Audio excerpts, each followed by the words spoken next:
The dinner table erupted in chaos the moment Ethan blurted it out. "Queer people go to hell," my 9-year-old stepson declared, his small face twisted in innocent conviction as he pushed away his plate of spaghetti. Anastasia, his biological mother and my wife of 3 years, froze with her fork midway to her mouth, her blue eyes widening in shock while I felt a cold wave crash over me, my heart pounding like it might shatter the silence that followed. I stared at Ethan, this bright-eyed boy I'd helped raise since he was 6, wondering how those words had found their way into his young mind. Was it school? Church? His grandparents? The questions swirled in my head, each one a dagger twisting deeper into the fragile life we'd built. Anastasia set her fork down slowly, her hand trembling just enough for me to notice, and I could see the storm brewing behind her calm facade. She was calculating, always the one to think before leaping, but this was a direct hit to our core. "Jade," she whispered under her breath, her voice barely audible over the clinking of silverware that now seemed deafening. I nodded subtly, trying to steady myself, but inside I was unraveling. How do you respond to a child who's echoing the very hatred that could tear your family apart? Ethan looked between us, confused by the tension, his little brows furrowing. "That's what Grandma said," he added, as if that explained everything, and in that moment the room felt smaller, the walls closing in on the secret we'd so carefully guarded. Anastasia cleared her throat, forcing a smile that didn't reach her eyes. "Ethan, honey, where did Grandma say that?" Her tone was gentle, probing without accusation, but I knew her well enough to sense the undercurrent of fury. She was protecting him, shielding him from the fallout, even as her own world tilted. I admired that about her, the fierce maternal instinct that had drawn me in from the start, but right now it felt like a barrier between us. Why wasn't she exploding? Why was I the one feeling the rage bubble up, ready to confront the source? As Ethan mumbled about a family visit last weekend, my mind raced back to how we'd gotten here. Anastasia and I met 5 years ago at a community center support group for single parents. She was there with Ethan, fresh out of a messy divorce from his father, a man who'd left her for someone younger. I was volunteering, still healing from my own coming out story that had alienated my conservative family. Our connection was instant, a quiet spark in a room full of shared vulnerabilities. We started as friends, then something more, but always cautious, especially around Ethan. We told him we were best friends who loved each other a lot, skirting the truth to avoid confusion. But now, this bombshell exposed the cracks. I pushed my chair back, needing air, but Anastasia's hand on my arm stopped me. "Not now," she murmured, her eyes pleading. Inside I screamed. "When then? When do we stop hiding?" The dinner continued in strained politeness, Ethan chattering about school while I nodded mechanically, my thoughts a whirlwind of betrayal. Not from him, he was just a kid, but from the world that had planted this poison. That night, as we tucked him in, Anastasia read his favorite story, her voice steady, but I saw the tears she blinked away. Lying in bed later, she turned to me, her pixie-cut hair tousled against the pillow. "We have to talk to my mom," she said, and I felt a knot tighten in my stomach. Her mother, the devout Catholic who'd never fully accepted us, was the likely culprit. But confronting her meant risking everything, the fragile peace, the family gatherings, Ethan's innocence. The next morning, over coffee, Anastasia paced the kitchen, her navy blue robe swishing with each step. "I can't believe she said that to him," she vented, her voice low to not wake Ethan. I sipped my mug, watching her, admiring her fire even as doubt crept in. Was she blaming her mom to avoid the harder truth, that we'd been too scared to be open? "We should have told him sooner," I said softly, and she stopped, her blue eyes meeting my hazel ones.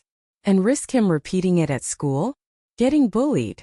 Her words hung heavy, a reminder of the societal minefield we navigated daily. In America, where progress clashed with prejudice, our love was a battleground. We decided to call her mother that afternoon. Anastasia dialed, her fingers white-knuckled on the phone. "Mom, what did you tell Ethan about people like us?" she asked, her voice cracking slightly. The response was a torrent, scriptures quoted, concerns about Ethan's soul, accusations that we were confusing him. I listened on speaker, my blood boiling. "You're the one filling his head with hate," I interjected, unable to stay silent. Anastasia shot me a warning look, but the damage was done. Her mother hung up, leaving us in stunned silence. That call was the spark. Now the fire would spread. Ethan came home from school that day with a drawing, a family portrait of him, Anastasia, and me, stick figures holding hands under a rainbow. "I learned about families today," he said proudly. "All kinds are okay." The irony hit like a punch. Where had this come from? His teacher, perhaps? It was a glimmer of hope amid the storm, but it also highlighted our failure to lead the conversation. Anastasia hugged him tight, whispering, "That's right, buddy." But inside I wondered, how long until the next poison seeps in? As days passed, the tension simmered. Anastasia threw herself into work, her marketing job a distraction, while I buried myself in my freelance writing, penning articles on LGBTQ rights that felt hypocritical given our secrecy. Nights were the worst, lying awake replaying Ethan's words, questioning if our love was worth the risk to him. Was I selfish for wanting this family? Anastasia sensed my turmoil, pulling me close one evening. "We're in this together," she said, but her voice wavered. Deep down we both knew a reckoning was coming, one that would force choices with irreversible costs. The fallout from that phone call lingered like a bad dream you couldn't shake. Anastasia's mother, Evelyn, stopped calling, her silence a weapon sharper than words. Ethan noticed, asking why Grandma wasn't visiting, and we fumbled excuses about her being busy. But the real strain was between Anastasia and me, subtle at first, like cracks in ice before it shatters. She'd snap over small things like forgotten laundry, and I'd retreat into silence, nursing wounds from feeling like the outsider in my own home. I remember one night after Ethan was asleep, we sat on the couch, a bottle of wine between us. "Do you regret this?" I asked, my voice barely above a whisper. Anastasia turned, her blue eyes searching mine. "Regret us? Never. But Mom. She's all the family I have left besides you and Ethan." Her admission stung. Her father had passed years ago, and siblings were distant. Evelyn was the anchor, flawed as she was. "She's manipulating you," I said, frustration bubbling. "Using religion as a shield for bigotry." Anastasia sighed, rubbing her temples. "It's not that simple, Jade." She raised me with those beliefs. Changing her means changing part of me. That conversation unearthed deeper fissures. Anastasia had grown up in a small Midwestern town, church every Sunday, where being gay was whispered about like a curse. She'd married Ethan's dad young, trying to fit the mold, but it crumbled when she realized her truth. Meeting me was her awakening, but old habits died hard. Me? I'd come out in college, cut ties with my Southern Baptist parents who called it a phase. I was all in, no looking back. But now, with Ethan in the mix, our differences clashed. Was love enough, or did family ties demand compromise? Work became my escape. As a writer, I pitched a piece on blended LGBTQ families, drawing from our chaos without naming names. The editor loved it, but as I typed, doubt gnawed. Was I exploiting our pain? Anastasia read a draft one evening, her face paling. "This is us," she said accusatorily. "What if Mom sees it? Or Ethan's school?" I defended it as advocacy, but inside I questioned if my activism was pushing her away. "We can't hide forever," I argued. She shot back. "And we can't force the world to accept us overnight." The fight escalated, voices rising until Ethan appeared in the doorway, rubbing his eyes. "Are you mad?" he asked, and we plastered on smiles, but the damage lingered. Evelyn broke her silence a week later with a letter, handwritten, formal, like a decree. "I love my grandson, but I can't condone your lifestyle," it read. "If you continue this path, I'll have to limit my involvement." Anastasia crumpled it, tears streaming. "She's forcing me to choose," she sobbed into my shoulder. Holding her, I felt helpless rage. How dare Evelyn wield Ethan as leverage? But part of me empathized. Loss was universal. That night, Anastasia's inner turmoil spilled out in whispers. What if she's right? What if we're harming him? Her doubt pierced me deeper than any slur. We sought counseling, a neutral therapist in downtown Chicago where we lived. Dr. Ramirez listened as we unpacked layers. My fear of rejection, Anastasia's guilt over her divorce, and now this. "Society's prejudices become our own," she said. It resonated, but sessions revealed more. Anastasia admitted lingering shame from her upbringing, while I confessed resentment toward her for not cutting ties sooner. Ethan joined one session, drawing pictures while we discussed different kinds of love. He seemed okay, but kids absorbed everything. "Do you love Jade like you love Dad?" he asked Anastasia later. She hesitated a split second, but it felt eternal. "More," she finally said, but the pause haunted me. Social pressures mounted. At Ethan's school play, whispers followed us, parents glancing at our held hands. One mom, a PTA leader, pulled Anastasia aside. "Is it true? About you two?" Anastasia deflected with grace, but inside she seethed. "Why does it matter?" she vented to me later. "Because it challenges their normal," I replied. That incident sparked her fire. She started researching LGBTQ family resources, attending online forums. But progress was uneven, one day empowered, the next retreating into doubt. Then came the betrayal that shook us. Evelyn showed up unannounced, bearing gifts for Ethan. "I miss my boy," she said, ignoring me. Anastasia let her in, desperate for reconciliation. Over tea, Evelyn preached forgiveness but slipped in barbs. "Think of his eternal soul." I walked in mid-conversation, hearing Anastasia murmur agreement to pray on it. My heart dropped. Was she wavering? Confronting her later, she denied it. I was placating her. But trust cracked. "You're choosing her over us," I accused. She fired back. "You're pushing me to burn bridges I can't rebuild." The argument ended in separate beds, the house echoing with unspoken regrets. Ethan sensed the rift, becoming clingy, asking if we were divorcing like his parents had. "No, sweetie," Anastasia assured, but her eyes betrayed uncertainty. In my mind, scenarios played, leaving to spare them pain or fighting harder. The cost of love felt exorbitant, emotional tolls piling up like debts. As high as the highs were with Anastasia, the lows threatened to drown us. Yet, in quiet moments, her touch reminded me why we endured. But endurance had limits, and ours were fraying. The confrontation at the family reunion was inevitable, like storm clouds finally breaking. Evelyn had invited us, well, Anastasia and Ethan, to her sister's house in the suburbs, a yearly gathering of relatives. "It's a chance to talk," Anastasia pleaded with me. Against my better judgment, I agreed, hoping for civility. But as we pulled up, the stares began, cousins whispering, uncles avoiding eye contact.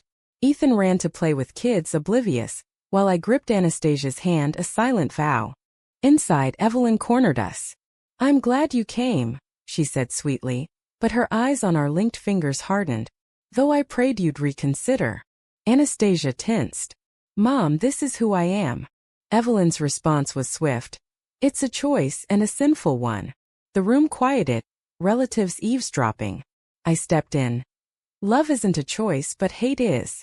Murmurs erupted, some supportive nods from younger cousins, but elders clucked disapproval. Anastasia pulled me aside. "Not here, Jade." "But the dam broke." Aunt Clara, Evelyn's sister, chimed in. "What about the child? Exposing him to this?" Anastasia's face flushed. "This is love, not harm." But doubt flickered in her eyes, echoing her inner battles. As arguments flew, Ethan wandered in, hearing snippets. "Why is everyone yelling?" he asked. Evelyn scooped him up. "Because some people forget God's word." That was it, Anastasia snapped. "Enough, Mom. You're the one poisoning him." The room gasped. Evelyn teared up, accusing Anastasia of disrespect. We left amid chaos, Ethan crying in the car. "Did I do something wrong?" he whimpered. Anastasia soothed him, but inside she blamed herself. Had inviting confrontation been a mistake?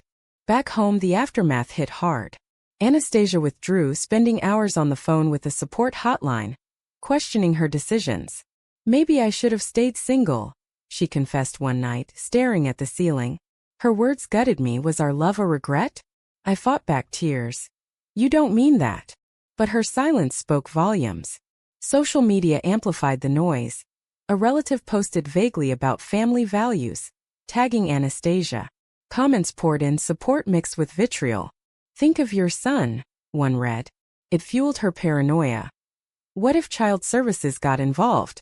Rumors of that happening to queer parents haunted us. I pushed for action, joining a local LGBTQ advocacy group. Anastasia hesitated. "It'll make us targets." But she came to one meeting, hearing stories like ours. A woman shared losing custody due to bias. Another triumphed over family rejection. It stirred something in Anastasia, but also fear. What if we lose Ethan? She whispered later. Her ex-husband, MIA for years, could resurface if stirred. The moral quandary weighed. Protect our relationship or shield our child? Every choice felt wrong. Betrayal struck from an unexpected angle. A school counselor called. Ethan had repeated Evelyn's words in class, sparking a discussion. The teacher handled it well, promoting inclusivity, but the call rattled us. Anastasia confronted Evelyn again. Stay away if you can't respect us. Evelyn's retort. You're cutting me off for her? The her was me, the villain in her narrative. Anastasia hung up, sobbing. But in her grief she lashed out. This wouldn't happen if we weren't together. The implication hung, blame shifted to our love. I stormed out, driving aimlessly, thoughts raging. Was I the problem? Should I step back? Returning hours later, I found Anastasia packing a bag. I need space, she said, eyes red. Panic surged. From me.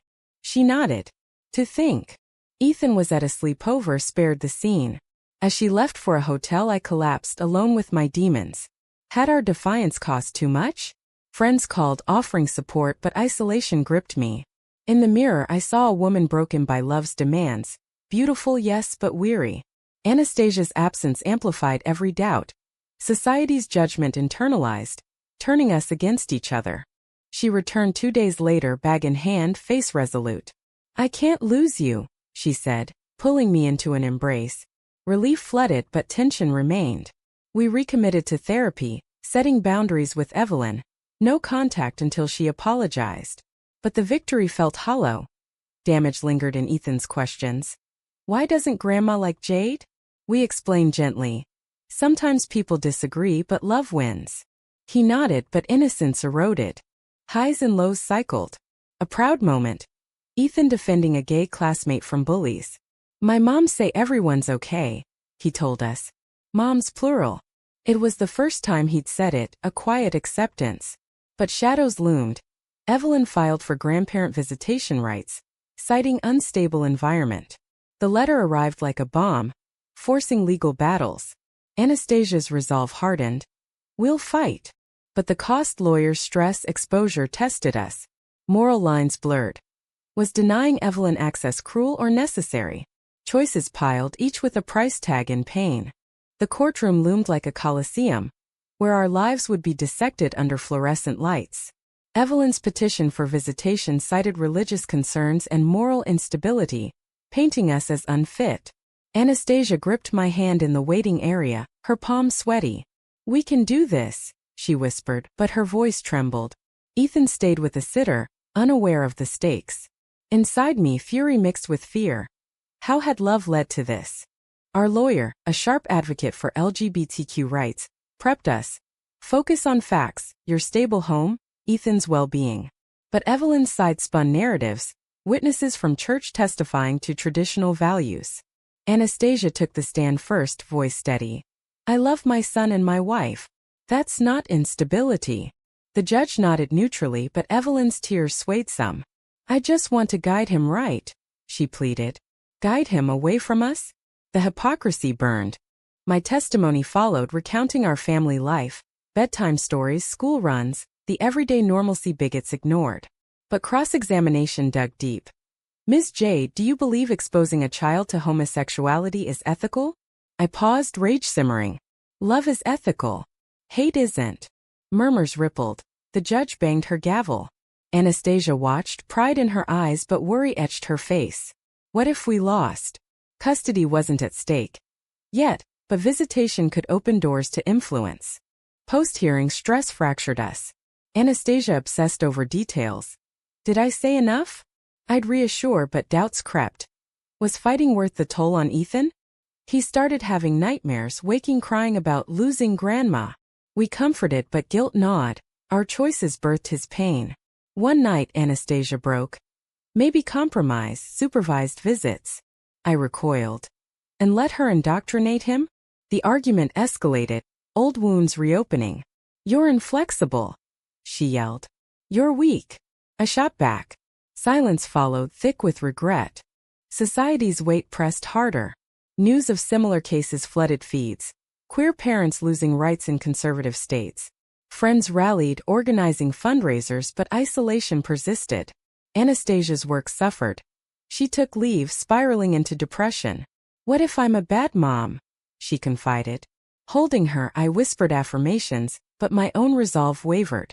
The price of authenticity. Emotional bankruptcy. Then a twist, Evelyn's health scare. A call from Aunt Clara. Heart issues. She wants to see Ethan. Anastasia wavered. "It's her grandson." I saw the trap, emotional blackmail. "Don't," I urged. But she went, taking Ethan for a brief visit. Returning, she was shaken. She apologized. Sort of. Said she loves us but disagrees. Disagrees with our existence? Betrayal stung anew. "You went without me?" I asked, hurt. "To protect you," she said. But it felt like exclusion, a step back. The judge ruled in our favor, limited, supervised visits only if Evelyn attended counseling. Victory but bittersweet. Evelyn refused initially, then relented, attending sessions grudgingly. First meeting tense, scripted politeness. Ethan hugged her happy, but we watched like hawks. "No more hell talk," Anastasia warned. Evelyn nodded, but her eyes held resentment. Progress? Or facade? Personal tolls mounted. Anastasia's inner conflict peaked. I miss the old her. Nostalgia for a non-accepting past? It highlighted our divide. I'd severed toxic ties, she clung. Therapy helped, but scars formed.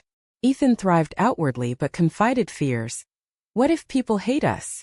We taught resilience, but innocence loss was irreversible. A deeper damage, trust erosion. Anastasia's solo visit lingered, a seed of doubt. Would you choose her over me? I asked one evening. She hesitated again. No, but the pause echoed. In bed, backs turned, I pondered. Love demanded sacrifice, but how much? Our intimacy suffered. Not physical, but emotional walls rose. Friends noticed.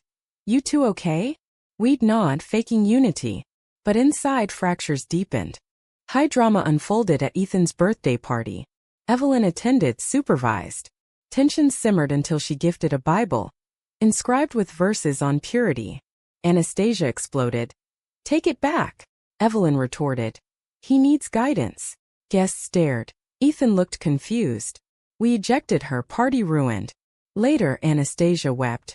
This is endless. I agreed, but resolve strengthened. We'd protect our family whatever the cost. Yet, each battle chipped away, leaving us weary warriors in a war of attrition. Healing crept in slowly like dawn after a long night. With court behind us, we focused on rebuilding. Family therapy sessions where Ethan voiced confusion. Why can't everyone just be nice? His innocence pierced, but it spurred change. Anastasia set firmer boundaries with Evelyn. Accept us fully or step back. Surprisingly, Evelyn softened, attending a PFLN meeting at our urging. I don't understand, but I love you, she admitted tearfully during one visit. Was it genuine? Time would tell, but hope flickered. Anastasia's transformation shone brightest. She volunteered at LGBTQ events, sharing our story anonymously. I was scared, she told a group, but hiding hurt more. Watching her, pride swelled. I'd fallen for her strength, now fully unleashed. Our bond deepened through trials, arguments lessened, replaced by honest talks. I almost lost you, she confessed one night, tracing my face. Never again. The words mended cracks, reminding us of love's resilience. Ethan adapted remarkably, embracing our family. At school, he joined a diversity club, advocating for inclusivity. My moms are awesome, he'd say, turning potential stigma into pride. But scars remained, occasional questions about hell, soothed with talks on kindness over dogma. Society's shifts helped. More allies emerged, laws evolved, but prejudice persisted. A constant reminder to stay vigilant. Personal growth came at costs. I reflected on my rigidity. Had I pushed too hard? Anastasia pondered her delays. Could earlier openness have prevented pain? Moral ambiguities lingered. Denying Evelyn access felt right, yet cruel. Betrayals healed, but memories lingered. Lessons in forgiveness's complexity. Our choices, fraught with debate, shaped us. Right or wrong depended on perspective. As months passed, normalcy returned. Dinners without tension, laughs echoing. Evelyn's visits became genuine. Discussions evolving from confrontation to understanding. "I'm trying," she said, and we believed her. The family we saved wasn't the one we started with, stronger, forged in fire. But was the price worth it? In quiet moments, doubts surfaced. Did protecting our love justify the hurt inflicted? Society demanded conformity. We defied it, paying in tears and trials. Ethan thrived, but at what invisible cost to his psyche? Anastasia and I emerged closer, yet forever changed, wiser, wearier. In the end, our story poses a question. Is it morally right to prioritize personal authenticity over familial harmony when society's biases force the choice?